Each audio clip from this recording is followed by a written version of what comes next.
வணக்கம். நீங்கள் இணைந்திருப்பது வடக்கின் குரல் செய்திகளுடன். அனுர அரசாங்கத்திற்கு நாமல் ராஜபக்ச விடுத்த எச்சரிக்கை.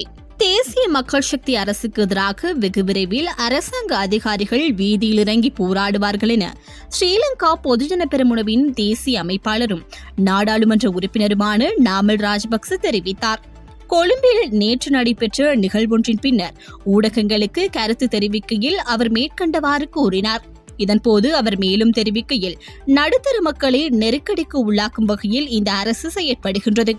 ஆட்சிக்கு வருவதற்கு முன்னர் நடுத்தர மக்களை பாதுகாப்பதாக குறிப்பிட்டார்கள்.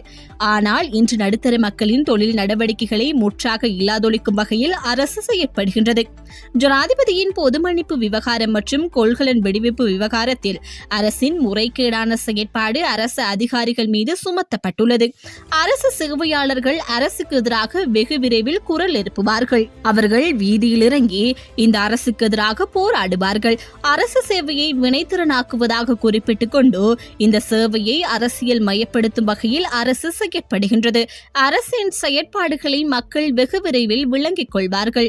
தேசிய மக்கள் சக்தியின் அரசியல் செயற்பாட்டாளர்களாக செயற்பட்ட ஷானி அபிஷேகர் மற்றும் ரவி செனரவித்ன ஆகியோரின் நியமனம் தொடர்பில் அமைச்சர் பிபில் ரத்நாயக்க குறிப்பிட்ட விடயம் பாரதூரமானது. இவ்விருவரும் மக்கள் விடுதலை முன்னணியின் ஊடக சந்திப்புகளை நடத்தினார்கள். அமைச்சர் பிபில் ரத்நாயக்க குறிப்பிட்ட விடயத்தின் உண்மையை கத்தோலிக்க சபை வெளிப்படுத்த வேண்டும். உயிர்த்த ஞாயிறு தின குண்டு தாக்குதல்கள் தொடர்பான விசாரணைகள் சிறந்த முறையில் முன்னெடுக்கப்படுவதாக அரசு குறிப்பிடுவது வரவேற்கத்தக்கது. தேர்தல் காலத்தில் தேசிய மக்கள் சக்தி குறிப்பிட்ட பொய்களுக்கு முடிவு எப்போதுதான் கிடைக்கும் என்றும் நாமல் ராஜபக்ச தெரிவித்தார். யாழில் நேர்ந்த பெரும் துயரம், அலட்சியத்தால் பறிபோன குருக்களின் உயிர். யாழில் ரயில் மோதியலில் குடும்பஸ்தர் உயிரிழந்த சம்பவம் இடம்பெற்றுள்ளது. திருநெல்வேலி பகுதியைச் சேர்ந்த 55 வயதுடைய குருக்கள் ஒருவரே இவ்வாறு உயிரிழந்துள்ளார். குறித்த விடயம் தொடர்பில் மேலும் தெரிய வருகையில், யாழ்ப்பாணம் கச்சேரிக்கு அருகாமையிலுள்ள ரயில் கடவையில் இச்சம்பவம் இடம்பெற்றுள்ளது. குறித்த நபர் நேற்று பிற்பகல் துவிச்சக்கர வண்டியில் சென்று கொண்டிருந்தார். ரயில் வரும்போது ரயில் கடவை மூடப்பட்டிருந்த போதும் அதனை கடப்பதற்கு முயற்சித்த வேளை ரயில் அவரது துவிச்சக்கர வண்டியின் பின்பக்கத்தில் மோதி விபத்து சம்பவித்துள்ளது. விபத்தில் படுகாயமடைந்த நிலையில் அவர் யாழ்ப்பாணம் போதனா வைத்தியசாலையில் அனுமதிக்கப்பட்டுள்ள நிலையில் சிகிச்சை பலனின்றி நேற்று உயிரிழந்துள்ளார். அவரது சடலம் மீதான மரண விசாரணைகளை திடீர் மரண விசாரணை அதிகாரி மேற்கொண்டுள்ளதுடன் உடற்கூற்று பரிசோதனைகளின் பின்னர் சடலம் உறவினர்களிடம் ஒப்படைக்கப்பட்டது.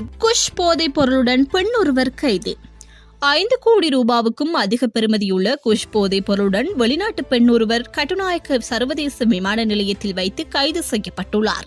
நேற்று இரவு சென்னையிலிருந்து வந்த 23 வயதுடைய டென்மார்க் நாட்டைச் சேர்ந்த பெண் ஒருவரை இவ்வாறு கைது செய்யப்பட்டதாக போலீசார் தெரிவித்தனர்.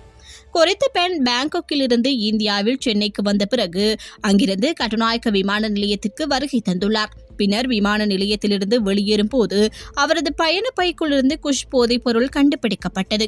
அத்தோடு பயண பைக்குள்ளிருந்து 25 உணவுப் பொதிகளுக்குள் சூட்சுமமாக மறைத்து வைக்கப்பட்டிருந்த 5 கிலோகிராம் 356 கிராம் மெத்தம்பெட்டமைன் போதைப் பொருளும் கண்டுபிடிக்கப்பட்டதாக கட்டுநாயக்க விமான நிலைய போலீஸ் போதைப் பொருள் தடுப்பு பிரிவு தெரிவித்துள்ளது. கைது செய்யப்பட்ட சந்தேக நபர் இன்று நீர்கொழும்பு நீதவான் நீதிமன்றில் ஆஜர்படுத்தப்பட உள்ளார். கடல் கொந்தளிப்பு தொடர்பில் சிவப்பு எச்சரிக்கை. கடல் கொந்தளிப்பு தொடர்பில் வளிமண்டலவியல் திணைக்களம் சிவப்பு எச்சரிக்கையை விடுத்துள்ளது. புத்தளம் முதல் கொழும்பு, காலி மற்றும் ஹம்மாந்தோட்டை வழியாக பொத்துவில் வரையிலான கடற்பரப்புகளில் காற்றின் வேகம் மணிக்கு 50 தொடக்கம் 60 கிலோமீட்டராக அதிகரிக்கும் என்றும் குறித்த கடற்பரப்புகள் அவ்வப்போது கொந்தளிப்பாகவோ அல்லது மிகவும் கொந்தளிப்பாகவோ காணப்படலாம் எனவும் வளிமண்டலவியல் திணைக்களம் தெரிவித்துள்ளது. புத்தளத்திலிருந்து கொழும்பு, காலி மற்றும் ஹம்மாந்தோட்டை வழியாக பொத்துவில் வரையிலான கடற்கரைக்கு அப்பால் உள்ள கடற்பரப்புகளில் கடல் அலைகள் 2.5 தொடக்கம் 3.0 மீட்டர் உயரம் வரை மேலெழும்பக்கூடிய சாத்தியம் காணப்படுகின்றது. இதன் காரணமாக புத்தளம் முதல் கொழும்பு, காலி மற்றும் ஹம்மாந்தோட்டை வழியாக பொத்துவில் வரையிலான பகுதிகளில் கடல் அலைகள் கரைக்கு வருவதற்கான வாய்ப்பு இருப்பதாகவும் தெரிவிக்கப்பட்டுள்ளது. கடலில் பயணம் செய்வோரும் மீனவ சமூகமும் கரையோர பிரதேசங்களில் வசிக்கும் பொதுமக்களும் இவ்விடயம் தொடர்பாக அவதானமாக இருக்குமாறு கேட்டுக் கொள்ளப்பட்டுள்ளது.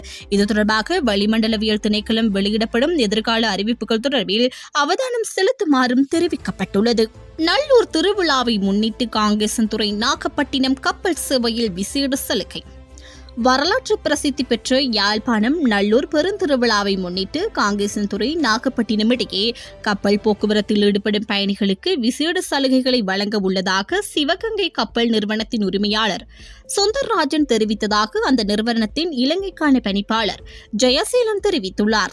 அவர் மேலும் தெரிவிக்கையில், தற்போது காங்கேசன்துறை நாகப்பட்டினம் இடையே கப்பல் வழியாக போக்குவரத்தில் ஈடுபடும் பயணிகளுக்கு இருவழி கட்டணமாக 28,300 ரூபாவும், காங்கேசன்துறையிலிருந்து நாகப்பட்டினம் செல்வதற்கு ஒரு வழி கட்டணமாக 12,300 ரூபாவும், நாகப்பட்டினத்திலிருந்து காங்கேசன்துறை வருவதற்கு ஒரு வழி கட்டணமாக 16,000 ரூபாவும் அறவிடப்படுகின்றது. இதேவேளை நல்லூர் பெருந்திருவிழாவை முன்னிட்டு எமது பயணிகளுக்காக விசேட சலுகைகளை வழங்க உள்ளோம். அந்த சலுகைகள் தொடர்பாக விரைவில் அறிவிப்போம். எமது கப்பல் சேவையானது வழமை போல செவ்வாய்க்கிழமை தவிர்த்து 6 நாட்களும் சிறப்பான சேவையில் ஈடுபட்டு வருகின்றது. கப்பல் சேவையில் ஏதாவது மாற்றங்கள் நிகழுமிடத்து அவை குறித்து நாங்கள் முன்கூட்டிய அறிவிப்பு வழங்குவோம் என அவர் தெரிவித்துள்ளார். இத்துடன் வடக்கின் குரல் செய்திகள் நிறைவுக்கு வருகின்றது. தொடர்ந்தும் வடக்கின் குரல் செய்திகளோடு இணைந்திருங்கள். வணக்கம்.